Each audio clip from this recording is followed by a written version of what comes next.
video for you guys. Why?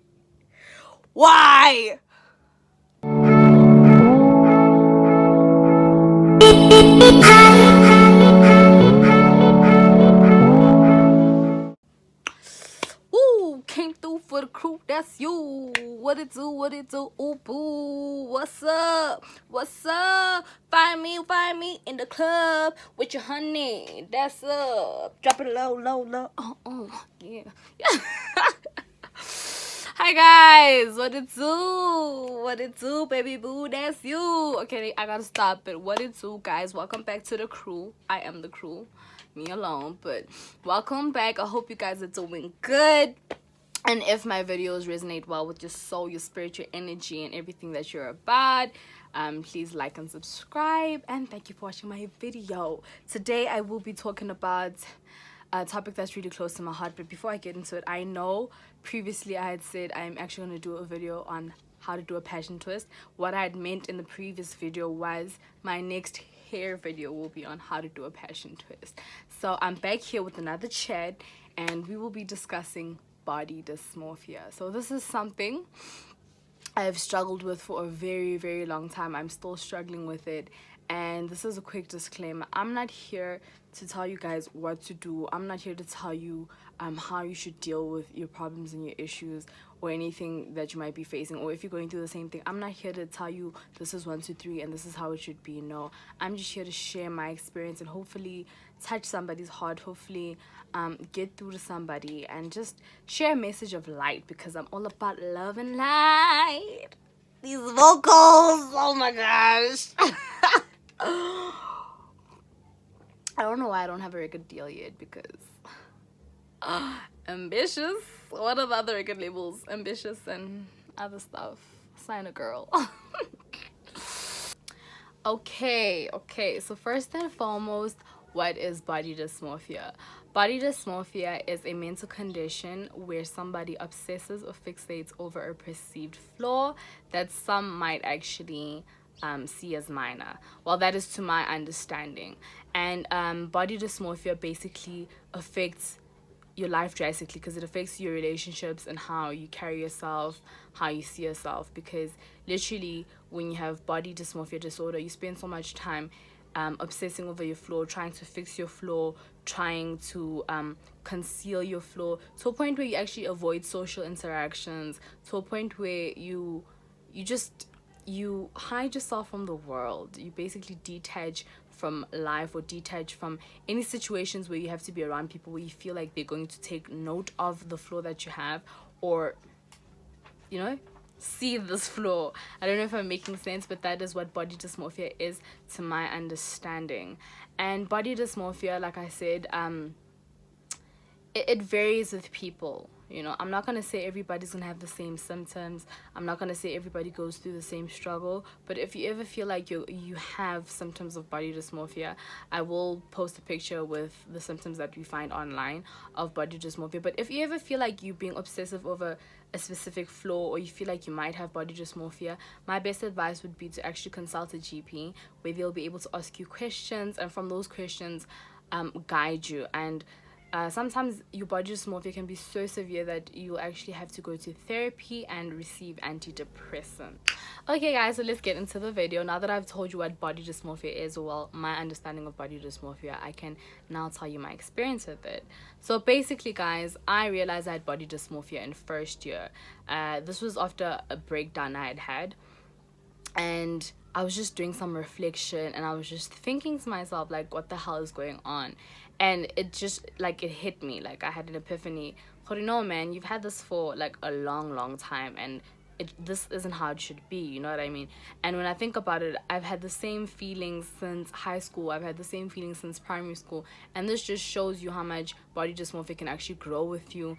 And it can also be impacted and, like, built on by the people you're surrounded with, because my body dysmorphia actually started from my immediate environment. It stemmed from the people closest to me, because growing up as a child, you don't necessarily take note of everything else that's around you, but because of the people who were close to me, or the people I was around, I started to note small things in my body because of things they would say, and I feel like that's what triggered it all. So since primary school, I was fixated on being skinny, because in my mind, being skinny was the answer. Like, that was the antwoord. Like, if you were skinny, you were beautiful. If you were skinny, you looked good. Like, being skinny basically meant you fly. You know what I mean? You're a fly, hun.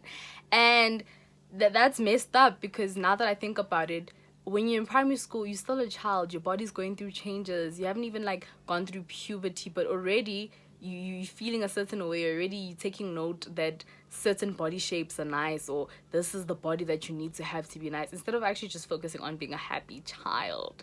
So I also want to say people need to be very cautious of the energy and the people they keep around them, because that stuff can impact the way you view yourself a lot. So like I said, my body dysmorphia started with my immediate environment. So with that being said, I became obsessive over my back fat and my belly. Like, I've got a broad back, I've got a really big back, and I do gain a lot of weight on my back, more than any other place. So it would be small comments that would trigger me, like, dude, you have love handles. Oh, dude, why is your back so big? Oh, dude, like, for your body, your back is big.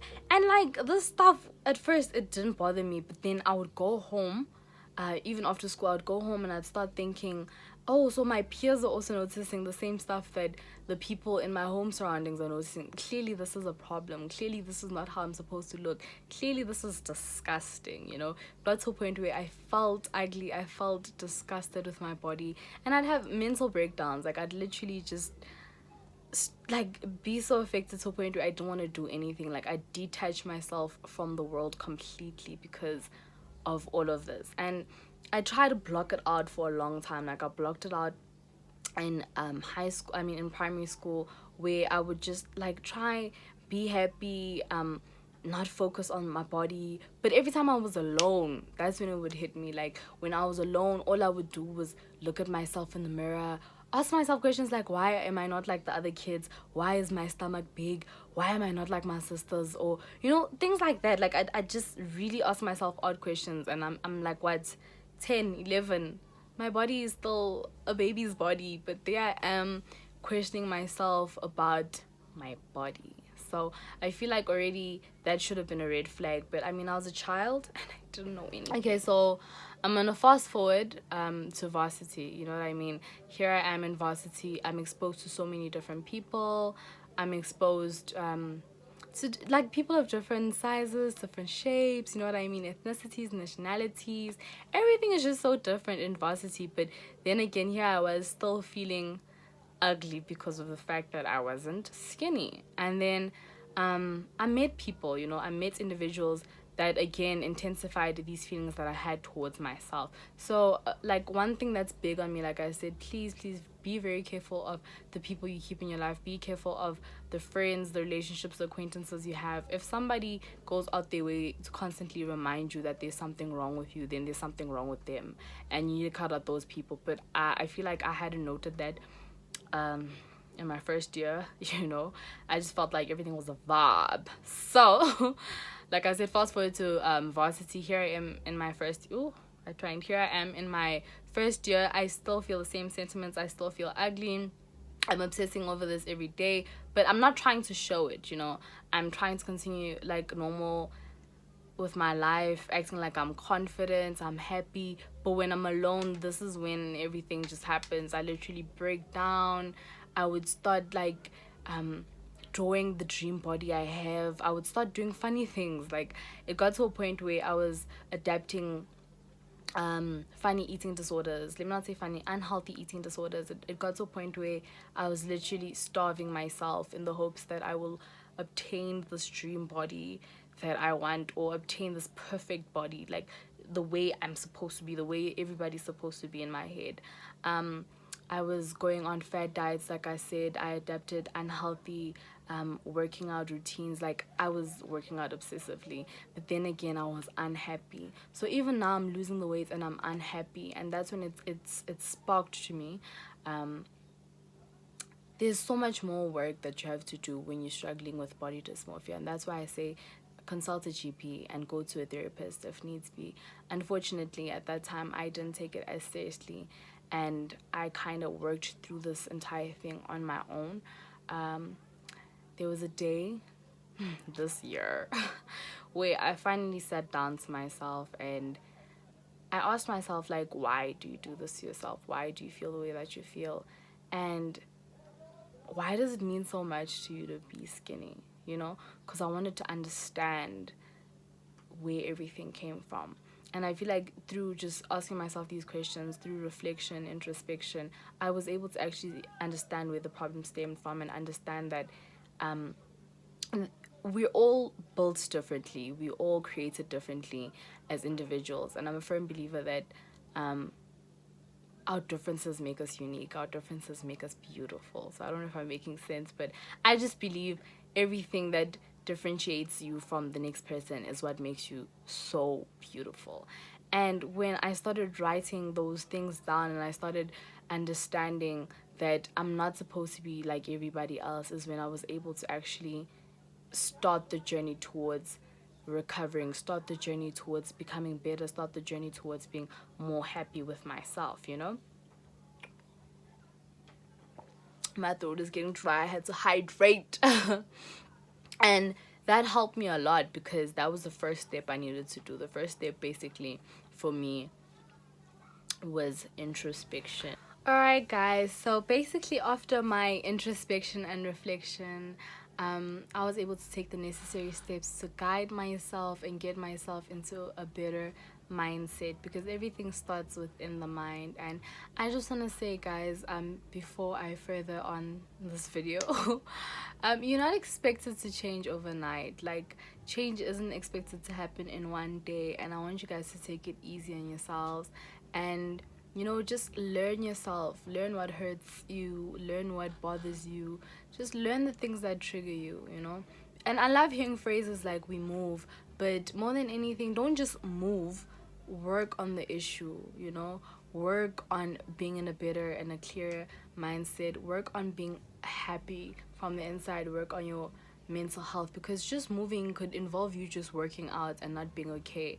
You know what I mean? Because that's what I did. I just started working out. I just started changing my eating habits, and then again I was losing this weight and I was becoming skinny, but I wasn't happy because the issue was mental. The issue was something I was dealing with on a much deeper level than just my physical appearance. So I just want to share with you guys that you just need to basically tackle it in the mind first. You know what I mean? So I will be sharing with you a couple of things that I did to get myself to where I'm at right now, and you guys can feel free to try these things out if you feel like they resonate with you. Try these things out if you feel like they'll work for you. You're not obligated to. This is just stuff that I feel like have helped me so far, and these are things that I really enjoy.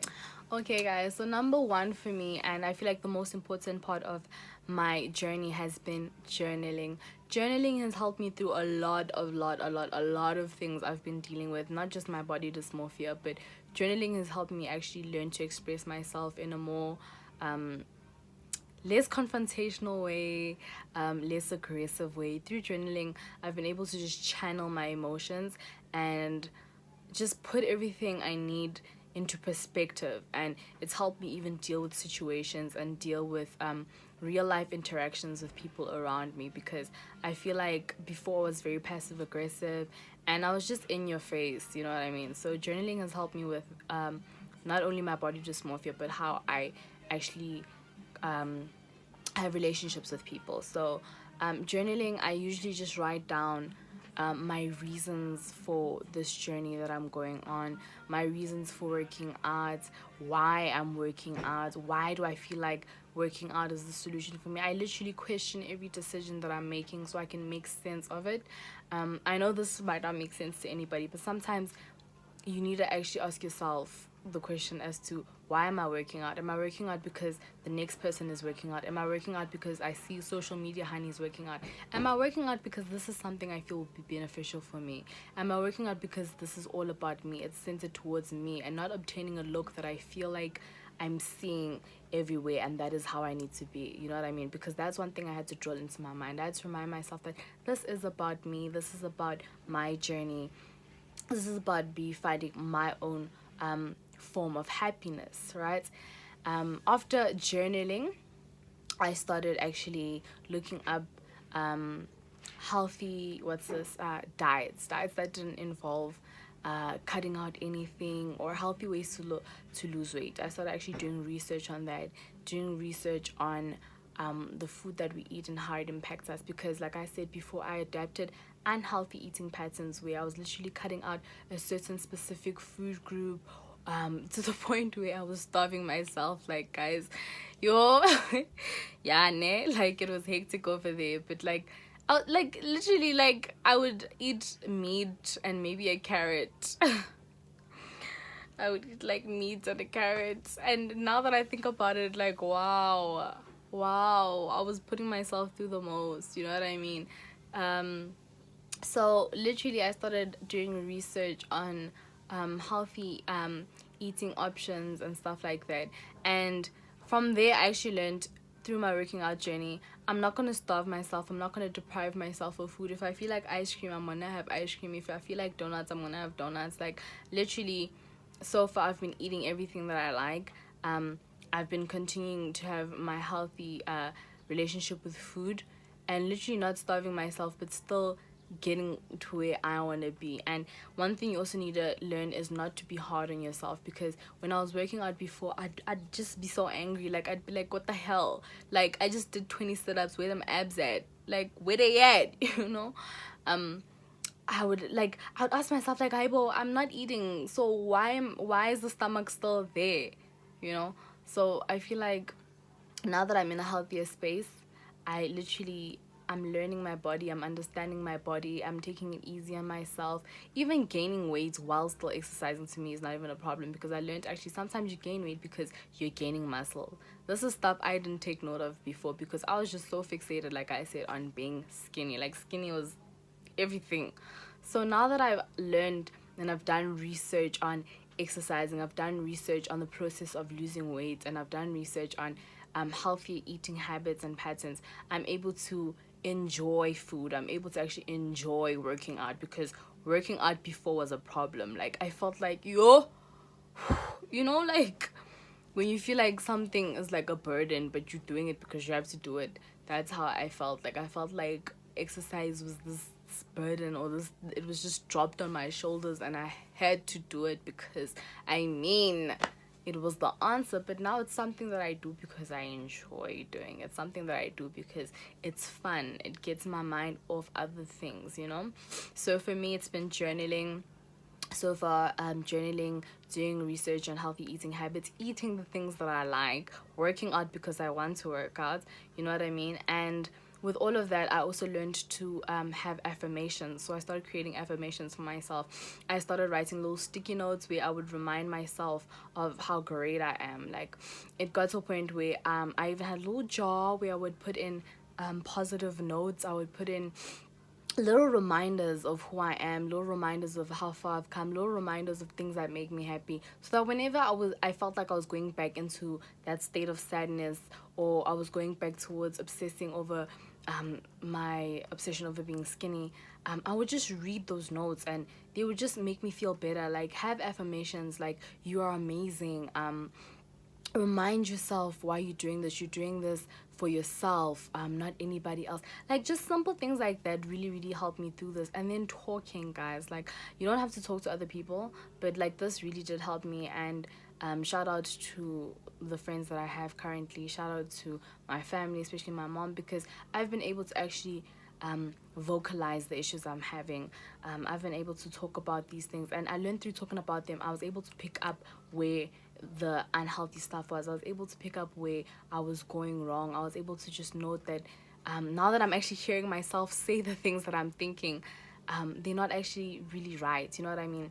So I don't know if this makes sense, but sometimes when you say the things that you think, you can actually hear that, no, man, I don't know how to put this, but I hope it makes sense.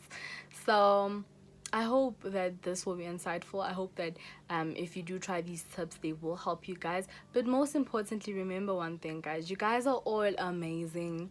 You know what I mean? And as I said, we are unique in our differences, and God created us differently for a reason, you know?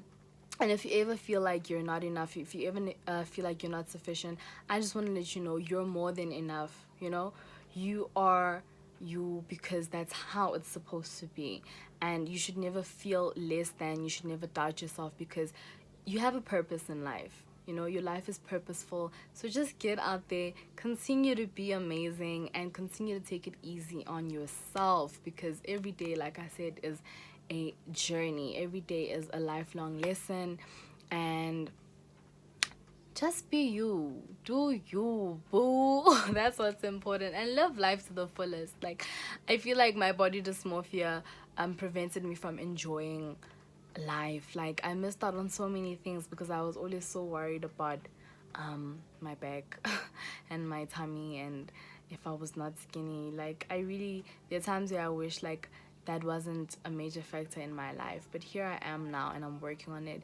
And to anybody out there who's still working on their weight issues, and they're working on any other issues they may have, you're amazing, and you're gonna get through this, and you're gonna get to where you want to get to.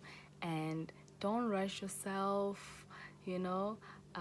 Just enjoy the journey, enjoy yourself, and enjoy life, because it really sucks to sit and be regretful. It really sucks to sit and wish you had done things, wish you had experienced life in a certain manner. Like, it sucks to live with Abu What If, because my body dysmorphia affected a lot of my relationships. You know, I wasn't able to just live those relationships fully, whether it was friendships, intimate relationships. I really spent so much time hiding myself, hiding who I really was, because I was so fixated on my appearance. So, like I said, I hope everything that I've shared with you guys has been insightful. Love and light. Gang, gang, gang, gang. Where is that? Who, boo, the crew. Ooh, ooh, I'm the crew. Yes, you know. Oh. I will never stop singing. I will never stop, because I'm an artist, baby. I'm an artist. Anyways, guys, please like, subscribe, and hit the notification bell if you feel like all of this is what you're about.